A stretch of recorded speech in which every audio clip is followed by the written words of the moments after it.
The humidity in Savannah doesn't just sit on you, it clings to you like a guilty conscience. Ruby Vance sat on her mahogany porch swing, a glass of sweetened iced tea in her hand, watching the Spanish moss drape over the ancient live oaks like gray funeral veils. At 66, Ruby was a woman of sharp angles and even sharper eyes. Her skin was the color of roasted coffee beans, and her hair was a crown of silver coils that she wore with the authority of a queen. For 30 years, Ruby had worked in the windowless offices of the Treasury Department. She wasn't just an accountant. She was a risk analyst. Her job had been to find the ghosts in the numbers, the tiny discrepancies that signaled a bank was about to collapse, or a CEO was funneling money into the Caymans. She knew that people lied, but a paper trail? A paper trail always told the truth. "Mama, you're staring at that tree again," a voice broke her reverie. It was Marcus, her only son. He stood in the doorway, wearing a tailored Italian suit that cost more than a month of Ruby's pension. He looked like his father, Elias, but he lacked Elias's steady soul. Marcus was a broker, a man who lived and breathed on the volatility of the market. "That tree was here before this house, Marcus, and it'll be here after us," Ruby replied, her voice a low, melodic hum. "That's the problem, Mama," Marcus said, stepping onto the porch. He sat on the railing, checking his gold watch, a nervous habit he'd developed lately. "This house, it's 4,000 square feet of history that's slowly crumbling. The foundation is shifting. The taxes in this historic district are predatory. Cynthia and I were looking at the quarterly assessments, and honestly, it's a liability." Ruby didn't blink. She'd heard this liability speech 3 times in the last month. "A home is not a liability, Marcus. It's an asset of the heart. Your father and I paid off this mortgage in '98. This land is clear." "But you aren't getting any younger," Marcus pressed, his voice dripping with a rehearsed, honeyed concern. "Last week you left the stove on. If I hadn't stopped by..." Ruby took a slow sip of her tea. The stove. She remembered turning it off. In fact, she remembered the distinct click of the dial. But Marcus had insisted. He'd even shown her the charred bottom of the kettle. It was the first time she felt a cold shiver of doubt. Was her mind finally betraying her? "I'm fine, Marcus. I have my routines. I just want you to be safe, Mama. That's all. Cynthia and I. We just want to make sure your legacy is protected. Maybe we should look into a living trust. Something to simplify things so you don't have to worry about the paperwork anymore." Ruby caught the flick of his eyes, a micro-expression of greed masked as empathy. As a risk analyst, she had seen that look on the faces of men who were about to commit wire fraud. Later that evening, after Marcus left, Ruby didn't go to bed. She went to her study, a room filled with floor-to-ceiling filing cabinets. She pulled out a ledger. She didn't use a computer for her personal finances. She trusted ink and parchment. She began to audit her own life. She noticed something small, a $200 withdrawal from her ATM card that she didn't remember. Then, a change in her mail delivery preferences that she hadn't authorized. Someone was pruning her life, cutting away the little branches to see if she would notice. Then, she found it. Hidden behind a picture frame of Elias, she spotted a small black plastic disc, a listening device, high-end, 5G enabled. Her heart hammered against her ribs like a trapped bird. Her own son had bugged her home. He wasn't waiting for her to lose her mind. He was documenting her decline to build a case. Ruby didn't scream. She didn't call him. Instead, she leaned closer to the device and whispered, "Oh, Ruby, where did you put those bank codes? I'm so forgetful lately." The game had begun. But Marcus had forgotten one thing. You never try to outcalculate the woman who taught you how to count. In the days that followed, Ruby Vance delivered a performance that would have put a Broadway star to shame. She began leaving her car keys in the refrigerator, intentionally misplacing her reading glasses, and, most crucially, whispering to the listening devices hidden in her moldings. She spoke of the stash under the floorboards, and the secret safety deposit codes Elias left behind, baiting the hook with the one thing she knew Marcus couldn't resist, the scent of hidden money. But inside, her heart was a withered thing. Every time she caught the glint of predatory triumph in her son's eyes, a piece of her soul fractured. She was mourning a son who was still standing right in front of her. On Tuesday evening, Marcus brought Cynthia over for dinner. Cynthia was a woman of terrifying precision. Her hair pulled back into a bun so tight it seemed to stretch her eyelids, nails manicured into French-tipped talons, and a smile that never quite reached her frost-gray eyes. She was an interior designer by trade, but Ruby had always seen her for what she truly was, a vulture in a Vera Wang suit. "Mama Ruby," Cynthia said, placing a box of artisanal pastries on the kitchen island. "You look tired, dear. Marcus mentioned you forgot to turn off the bathwater again yesterday. The downstairs ceiling is starting to spot." Ruby allowed her hands to tremble slightly as she fumbled with a silver spoon, letting it clatter onto the hardwood. I'm not sure, Cynthia. Perhaps the pipes are just old. Everything feels a bit hazy these days, like I'm walking through Savannah fog." Cynthia flicked a glance at Marcus, a lightning-fast look of victory that Ruby caught in the reflection of the toaster. "That's exactly why we're here," Cynthia said softly, reaching out to cover Ruby's hand with her own cold, dry palm. "We've consulted a specialist, a Dr. Hilliard. He deals with transitional life stages. It's just a gentle conversation, Ruby, to ensure you have the support you need." Ruby knew exactly what support meant in Cynthia's vocabulary. It was the preamble to a declaration of incompetence. It was a one-way ticket to a memory care unit while they liquidated her life. That night, after the couple departed, Ruby didn't go to sleep. She waited until 2 a.m., then retrieved a burner phone she had purchased at a pharmacy across town. She didn't dare use her personal line. Marcus was too tech-savvy for that. She dialed a number she knew by heart. "Miller," she said when the line picked up. Her voice was no longer the shaky tremolo of a confused widow. It was the cold, lethal steel of a woman who had once dismantled offshore tax havens for the government. "I need a deep dive, Cynthia Vance, and find out which Board of Ethics stripped Dr. Hilliard of his real medical license."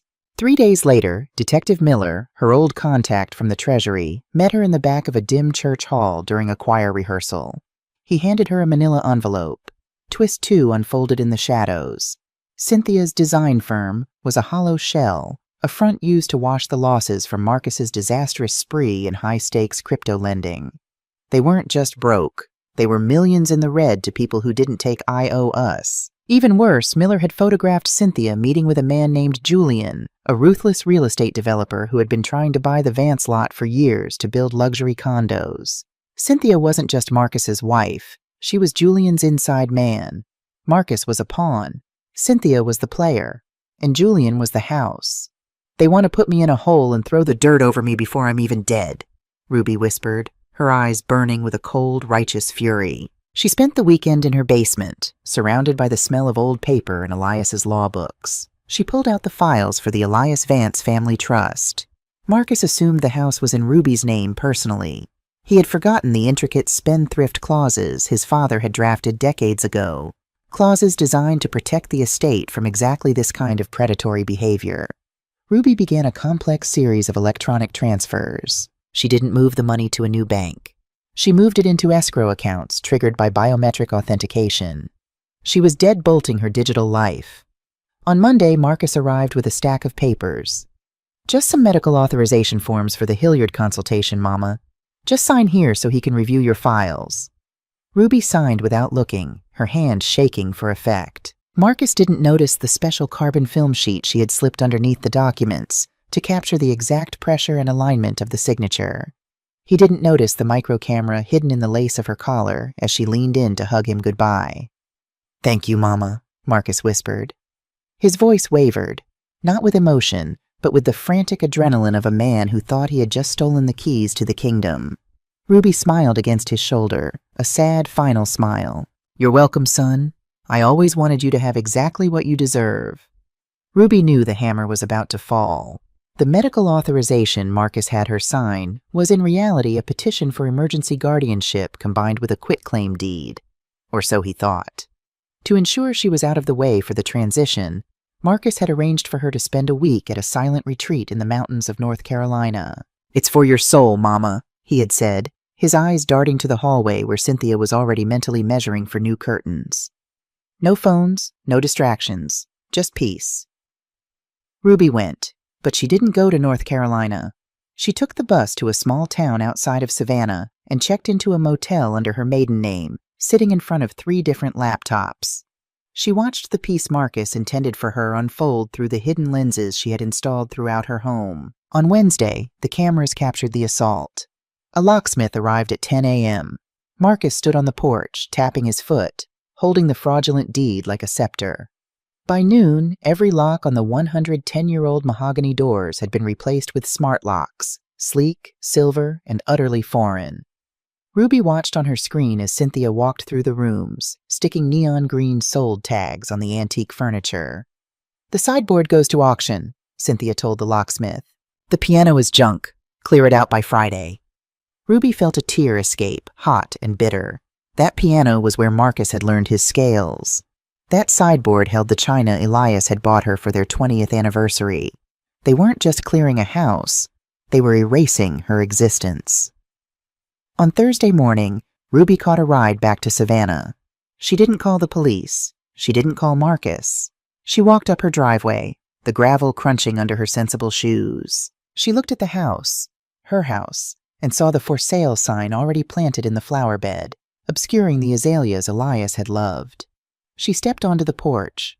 She pulled out her old brass key, knowing it wouldn't work. She slid it into the keyhole anyway. It didn't even turn. The door was a wall. Suddenly, the Ring camera above the door, the one Marcus had installed for her safety, chirped. "Mama, what are you doing there?"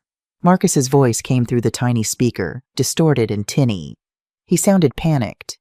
"You're supposed to be at the retreat. You're not well, Mama. Go back to the car." "I'm home, Marcus," Ruby said, looking directly into the camera lens. She didn't look like a confused old woman. She looked like a judge delivering a sentence. "You don't have a home here anymore," Cynthia's voice joined in, sharp as a razor. "We have the papers, Ruby. The house has been transferred to the Vance Development Group. You've been moved to the Highlands Assisted Living. Your bags are at the front gate. Don't make this difficult." "The papers you have, Cynthia," Ruby said calmly, "are as hollow as your marriage.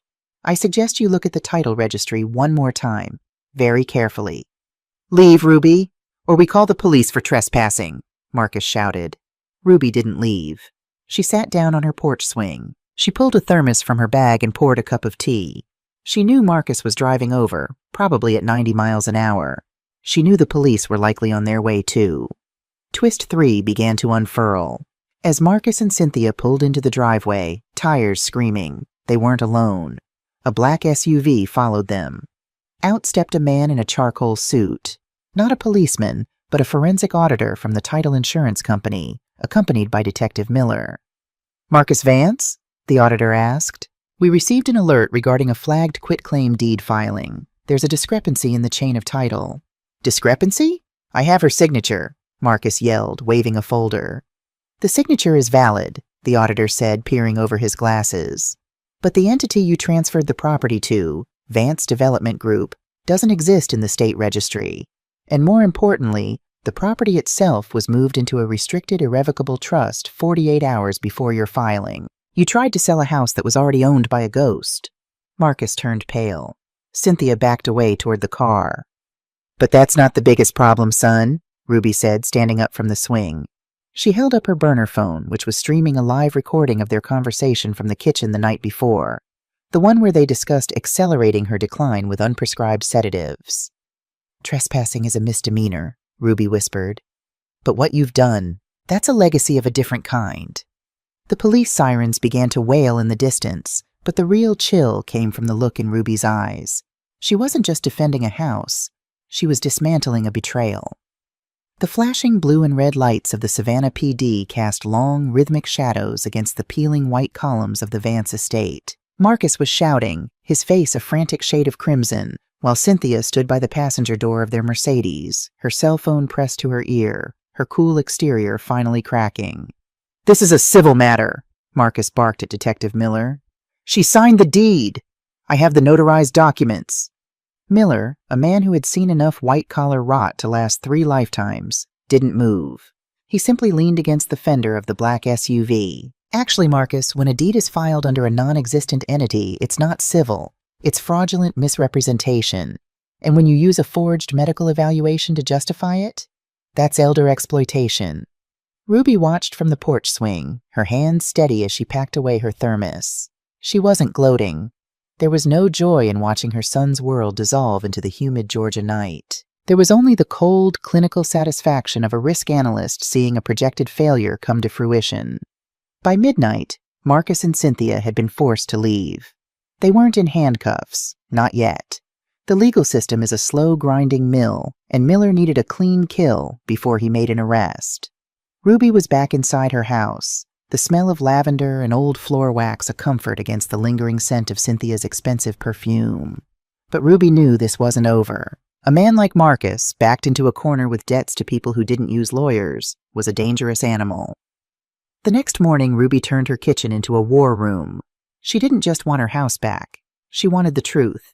She opened a secondary laptop, one disconnected from her home Wi-Fi, and accessed a mirrored drive of Marcus's brokerage accounts. She had phished his credentials months ago by simply watching him type his password while she struggled to open a jar of pickles. As she scrolled through the ledger, the ghosts began to scream. Marcus hadn't just lost money in crypto. He had been churning, a predatory practice where a broker overtrades a client's account to generate commissions. But the client he had been robbing wasn't a stranger. It was the Vance Family Legacy Fund, a scholarship fund Ruby and Elias had set up for underprivileged students in Savannah. Marcus had drained $400,000 from the children of his own community to cover his margins. "Oh, Marcus," Ruby whispered, a single tear finally tracking down her cheek. Not the children. Suddenly a notification popped up on her screen. A remote access attempt. Someone was trying to wipe Marcus's cloud drive from an external location. Ruby's fingers flew across the keys. She wasn't just an accountant. She had been trained in cyber forensics during the early 2000s transition at the Treasury. She didn't block the wipe. She honeypotted it. She redirected the command to a dummy folder while she began a high-speed download of the encrypted Julian folder, the one belonging to Cynthia's lover and real estate partner. The files were a roadmap to a conspiracy. It wasn't just about her house. Julian and Cynthia were planning a block-busting scheme. They were systematically targeting elderly homeowners in the historic district, using Marcus to assess their mental health, then scaring them into selling for pennies on the dollar. Her house was the crown jewel. The corner lot needed to anchor a $50 million condo project. Then she saw it. An email from Cynthia to Julian, sent an hour ago. "The old lady is smarter than we thought. She has the trust documents. If she goes to the DA with the ledger, we're done. Handle it. Tonight." Ruby felt a chill that had nothing to do with the air conditioning. Handle it. In the world of high-stakes development, handling it didn't mean a polite conversation. She looked at the security feed. The smart locks Marcus had installed were still on her doors. She hadn't removed them yet. She realized with a jolt of adrenaline that Marcus still had the master code. She grabbed her burner phone and dialed Miller. "They're coming, Miller, and they aren't coming for the paperwork." "I'm 10 minutes away, Ruby. Get to the safe room." "I don't have a safe room, Miller," Ruby said, her eyes landing on the heavy brass fire poker by the hearth. "I have a house, and I know every creak in these floorboards." She turned off all the lights. In the silence of the 110-year-old mansion, Ruby Vance waited. She wasn't a victim. She was the one who knew the terrain. Savannah at 3 a.m. is a city of ghosts, and the Vance estate felt like a mausoleum. Ruby sat in the darkness of the upstairs landing, a spot Elias used to call the crow's nest, because it overlooked the grand foyer and the front door. She wasn't holding a gun. She was holding an iPad and a heavy brass fire poker. She watched the front door through the night vision feed of the internal cameras. A shadow moved across the porch. Click. The smart lock, the one Marcus was so proud of, glowed blue as it disengaged. The door creaked open. It wasn't Marcus. It was Julian, the developer, accompanied by a man in a nondescript hoodie. They didn't come for the silver. They went straight for the study, the room where Ruby kept her ledgers. Ruby waited until they were deep in the house, past the point of an easy exit. Then she tapped a command on her screen. Clang. The smart locks didn't just lock. They entered maintenance override. Ruby had rewritten the firmware hours ago. The sleek silver bolts slammed home, deadbolting Julian and his hired muscle inside the very house they tried to steal. "Who's there?" Julian's voice hissed from the foyer, echoing off the high ceilings. Ruby stood up and walked to the railing of the balcony. She didn't turn on the chandelier. She turned on a single, high-intensity spotlight she'd rigged to the rafters, pinning Julian in a circle of blinding white light, like a specimen on a slide. "You're trespassing, Mr. Vance." "Oh wait, you're not a Vance," Ruby said, her voice calm and terrifyingly steady. "You're just a thief in a borrowed suit." Julian squinted into the light, shielding his eyes. "Ruby, don't be a fool. Marcus is finished. If you give me the encrypted drive with the blockbusting files, I can make sure you keep the house. I can pay off Marcus's debts to the people who are currently looking for him with baseball bats." "Marcus's debts are his own," Ruby replied. "And this house isn't yours to give. You see, Julian, you made a classic error in risk assessment. You assumed that because I'm over 60, I'm a legacy system. Outdated, slow, easy to bypass." The man in the hoodie moved toward the stairs.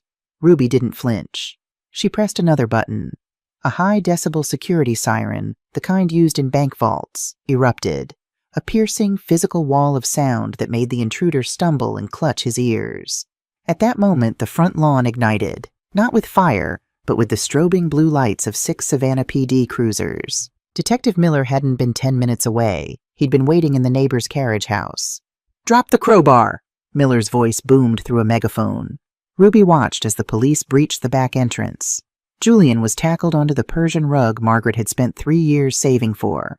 As they dragged him out, Ruby walked down the stairs, her silk robe trailing behind her like a cape.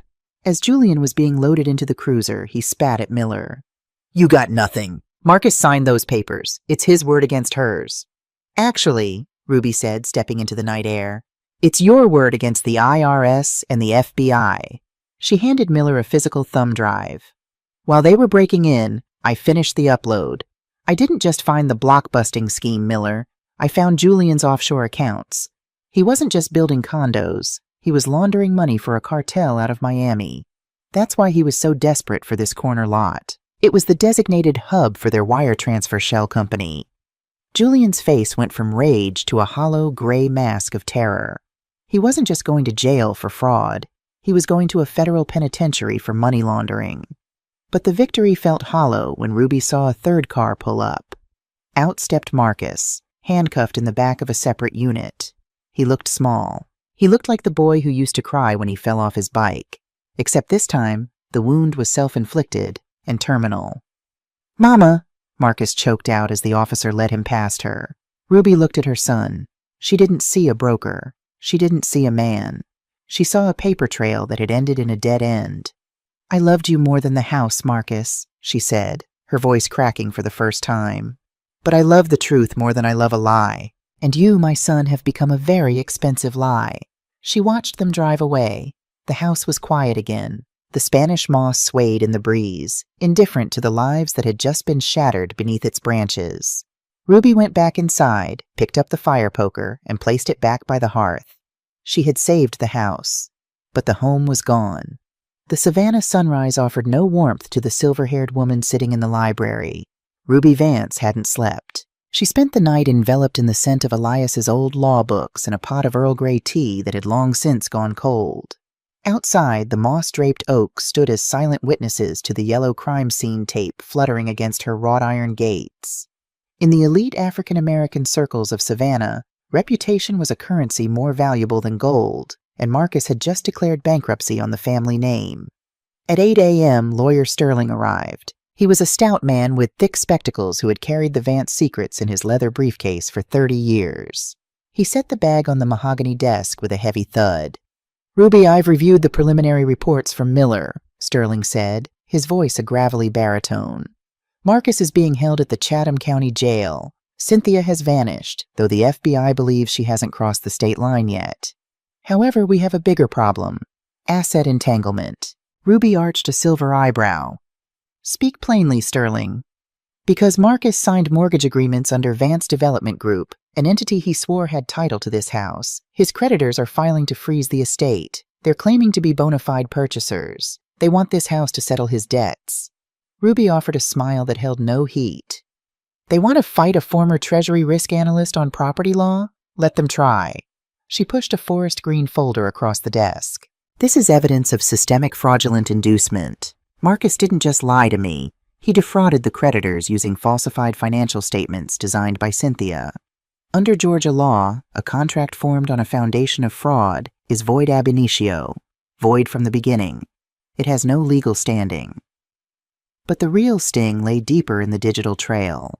Ruby knew that to save the house permanently, she had to do the one thing she feared: publicly dismantle her son's betrayal in a court of law. While scrubbing Marcus's final outgoing emails, Ruby had found a hidden attachment. It was a life insurance policy for $2 million in the name of Ruby Vance. But the sole beneficiary wasn't Marcus. It was Julian. The document didn't have Marcus's signature. It only had a forged signature for Ruby and Cynthia's signature as the witness. "They didn't just want my house, Sterling," Ruby whispered, her voice finally cracking under the weight of the realization. Cynthia and Julian were planning to remove Marcus after the title transfer was complete. My son wasn't just a co-conspirator. He was the designated fall guy for a murder-for-hire plot fueled by insurance grease.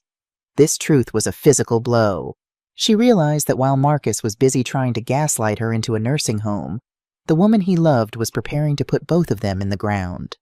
Ruby stood and walked to the old piano, the one Cynthia had called junk. She ran her fingers over the dust-covered ivory keys.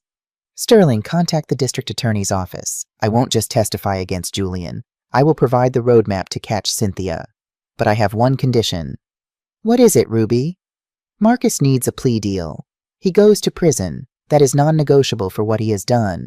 But he is not to rot there for crimes he didn't directly commit. I want him alive to see the ruins of the world he tried to build on a lie." That afternoon, she received a collect call from the Chatham County Jail. It was Marcus. "Mama, please. Cynthia said she was getting a lawyer, but she's not picking up." Marcus's voice was ragged, filled with the raw terror of a man who had finally realized he was abandoned. Ruby closed her eyes, leaning her head against the wooden pillar of the house that had survived 2 world wars. "Cynthia isn't coming, Marcus. She's too busy outrunning the federal warrants I just helped verify." "Mama, I'm sorry. I just wanted to be a success. I wanted you to be proud." "Proud?" Ruby interrupted, her voice as cold as a northern winter. "You confused net worth with human value, Marcus. You tried to sell your family's history for digits on a screen. Now sit in that cell and learn how to count from 0. She hung up. Ruby Vance didn't wait for the FBI to find Cynthia. She knew that bureaucratic machinery moved with the grace of a glacier, and Cynthia was a woman who lived in the cracks of the system.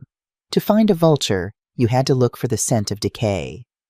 "Miller," Ruby said into her burner phone as she sat in the dim light of her kitchen. "Cynthia didn't just vanish. A woman like her doesn't go to a motel in the woods. She needs high-speed internet, a wine cellar, and a way to move digital assets." "I'm tracking her credit cards, Ruby," Miller replied, his voice tired. "But she's gone dark. No hits since the arrest at your house." "That's because you're looking for her spending," Ruby countered, her fingers dancing across her keyboard. "Look for her liabilities. Cynthia has a shell company called Azure Designs, registered in Delaware. Check the utility payments for any residential property owned by that LLC in the Hilton Head area." Ruby was right. 10 minutes later, Miller whistled over the line. "A penthouse in a gated community. The electric bill was paid 3 days ago from an offshore account." "You're a scary woman, Ruby Vance." "I'm a mother who just lost her son to a snake, Miller. There's a difference." Ruby didn't go to the police yet. She knew Cynthia had encrypted backups of the Julian files, the ones that would prove Marcus was a secondary player and not the mastermind. If the FBI moved in too fast, Cynthia would accidentally wipe the servers, leaving Marcus to take the full fall for the Miami cartel's money laundering. Ruby drove to Hilton Head herself. She wore a simple scarf and sunglasses, looking like any other retiree visiting the coast. She parked 2 blocks away from the Azure penthouse and opened her laptop. She didn't need to break in physically. She just needed to be on the same node. As Ruby bypassed the penthouse's Wi-Fi security, she saw a live data stream. Cynthia was in the middle of a massive transfer. $1.2 million was being moved from the Vance Scholarship Fund's missing money into a Bitcoin tumbler. But there was something else. A video file was being uploaded to a private server. Ruby intercepted the packet. It was a recording from the night of the lockout, Cynthia talking to Julian, but with a horrifying twist. "If the police come, Marcus is the one who signed the deeds." Cynthia's voice rang out clearly through Ruby's speakers. "I've planted the sedative bottles in his car. By the time they realize he was drugged, Julian, you and I will be in Costa Rica." Cynthia wasn't just abandoning Marcus. She had framed him for a crime he was too high to even remember committing. Ruby felt a surge of cold, calculating adrenaline. She didn't shut down the transfer. Instead, she initiated a man-in-the-middle attack. She diverted the $1.2 million, not to herself, but back into the original scholarship fund's escrow account, locking it with a Treasury-grade encryption key that would take a supercomputer a decade to crack. Then she sent a single text message to Cynthia's private line. "The money is back where it belongs, Cynthia, and I have the video. Look out the window." Ruby sat in her Buick, her eyes fixed on the balcony of the penthouse. A minute later, Cynthia appeared, her face a mask of panicked rage. She clutched her laptop to her chest, looking frantically at the street below. Ruby didn't wave. She didn't smile. She simply picked up her phone and dialed the FBI field office. "This is Ruby Vance. I am standing outside the Azure penthouse at Hilton Head. I have successfully intercepted a $1.2 million wire fraud in progress. The suspect is on the 4th floor balcony. She is armed with a laptop containing evidence of international money laundering and a murder-for-hire conspiracy. I suggest you hurry." As the sirens began to wail across the marshlands of Hilton Head, Ruby closed her laptop. She had the evidence. She had the money. She had the snake in the garden. But as she watched the federal agents storm the building, she thought of Marcus sitting in his cell, still believing, in some dark corner of his mind, that his wife loved him. "The truth is a bitter pill, Marcus," she whispered to the empty car. "But it's the only thing that will set you free." The Chatham County Courthouse was a neoclassical beast of marble and judgment, standing tall against the humid Georgia sky. For Ruby Vance, walking up those steps felt like ascending a scaffold. She wore a charcoal suit, her silver hair pulled back in a tight, no-nonsense bun. In her hand, she carried a leather briefcase, the same one Elias had used for 30 years. Inside the courtroom, the air was thick with the scent of floor wax and high-stakes anxiety. Marcus sat at the defense table, his orange jumpsuit a jarring contrast to the polished wood. He looked hollowed out, 30 pounds lighter than he'd been a month ago. Across the aisle, Julian sat with a team of 3 high-priced lawyers, his face a mask of practiced indifference. Cynthia was absent. She had taken a plea deal in exchange for testifying against Julian, a move Ruby had predicted. Cynthia was a survivor. She would sell her own soul to reduce a life sentence to 15 years. "All rise," the bailiff intoned. Judge Halloway, a woman known for her ironclad adherence to the letter of the law, took the bench. "We are here for the preliminary evidentiary hearing in the matter of the state of Georgia versus Marcus Vance, Julian Vane et al." The prosecution began with a mountain of paperwork, the forged deeds, the fraudulent Vance Development Group filings, and the manipulated medical reports. Marcus hung his head, the weight of his own signature crushing him. Then it was Ruby's turn. She took the stand with the composure of a queen. She didn't look at Marcus. She didn't look at Julian. She looked at the court reporter, ensuring every word was captured with clinical precision. "Mrs. Vance," the district attorney began, "can you explain your professional background?" "I spent 32 years as a senior risk analyst for the Department of the Treasury," Ruby said, her voice echoing in the silent chamber. "My specialty was identifying synthetic identities and layered money laundering in high-value real estate transactions." "And what did you find when you audited your own son's accounts?" Ruby opened her briefcase. She didn't produce a narrative. She produced a forensic audit trail. As Ruby walked the court through the spreadsheets projected on the large screen, a new pattern emerged. Julian hadn't just been using Marcus to get the house. He had been using Marcus's brokerage license to wash money from a local political slush fund. "The $400,000 missing from the Vance Scholarship Fund," Ruby explained, pointing to a red highlighted line, "wasn't just lost in crypto. It was moved into an escrow account belonging to the Savannah Progress Committee, a PAC controlled by Julian's associates. Marcus didn't steal that money for himself.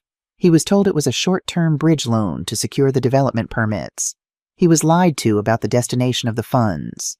A murmur rippled through the gallery. Marcus looked up, a spark of realization hitting his eyes. He had been a thief, yes, but he had been a useful idiot for a much larger political machine. "Objection!" Julian's lead lawyer shouted. "This is speculative and outside the scope of the property dispute." "Overruled," Judge Halloway snapped. "This goes directly to the fraudulent inducement claim. Proceed, Mrs. Vance."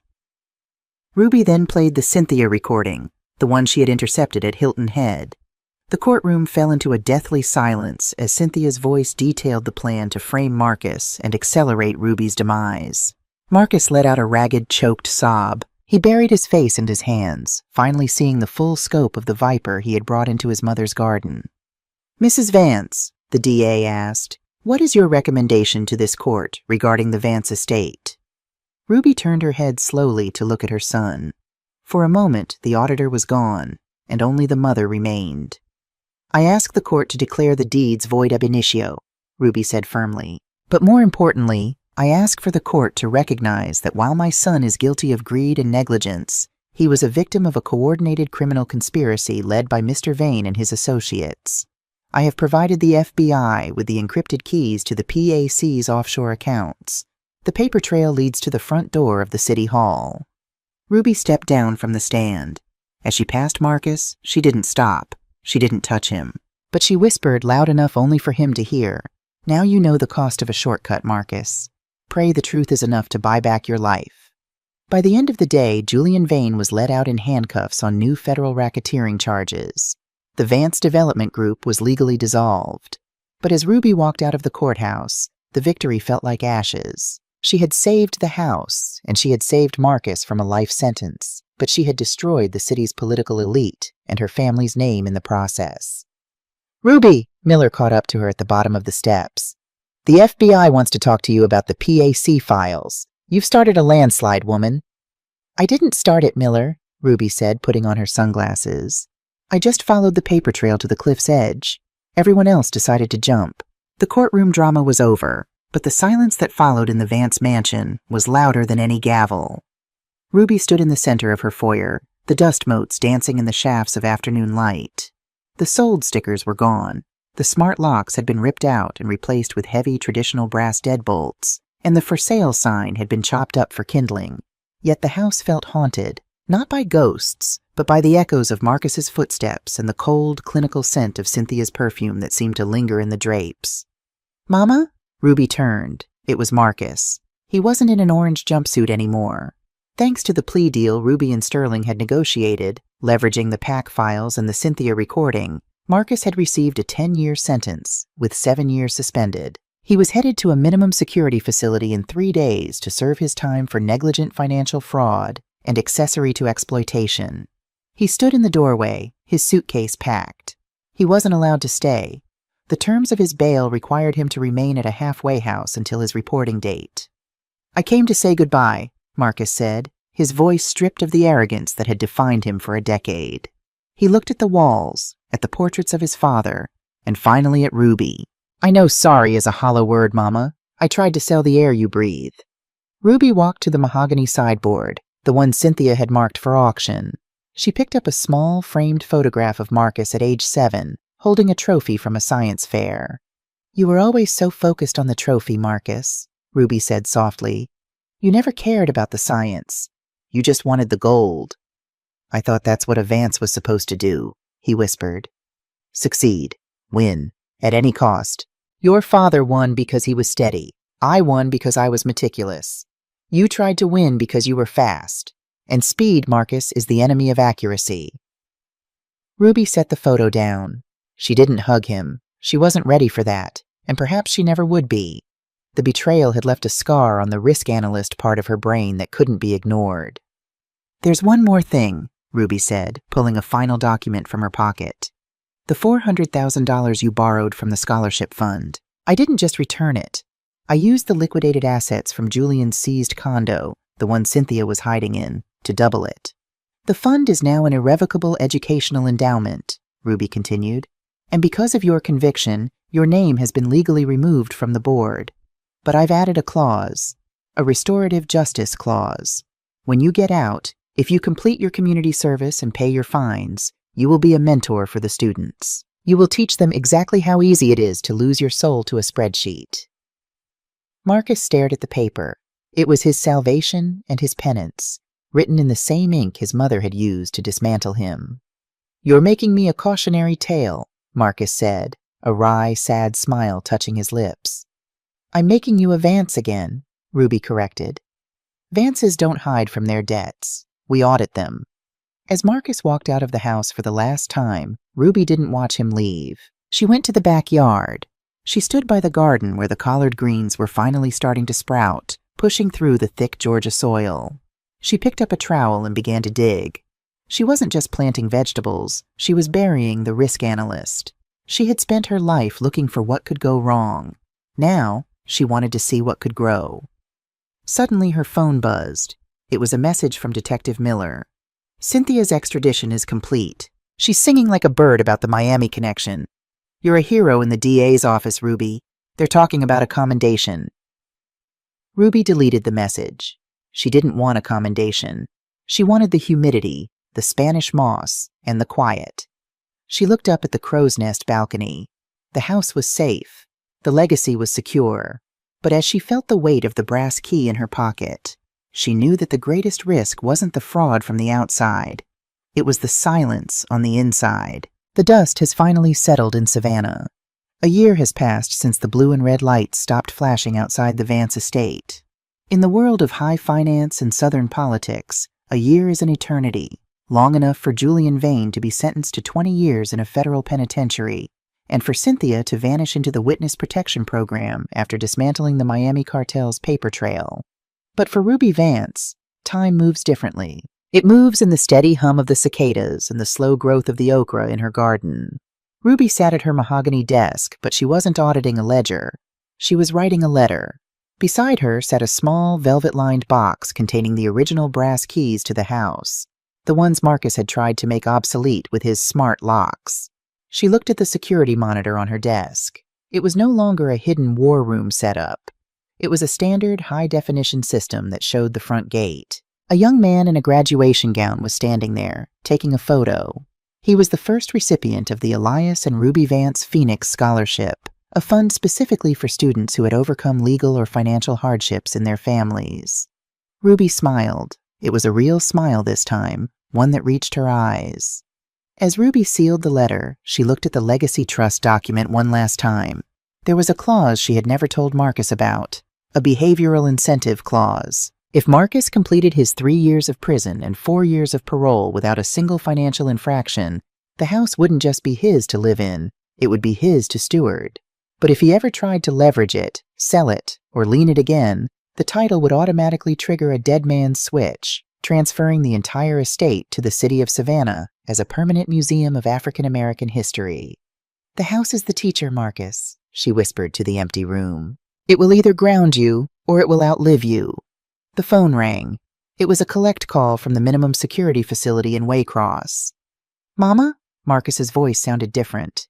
The frantic edge was gone, replaced by a weary, sobered tone.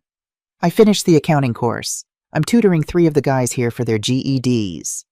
"Good, Marcus. Numbers are a language. I'm glad you're finally using them to tell the truth." "I saw the news about the scholarship kid. Thank you for keeping the name on the door, Mama. I didn't deserve it."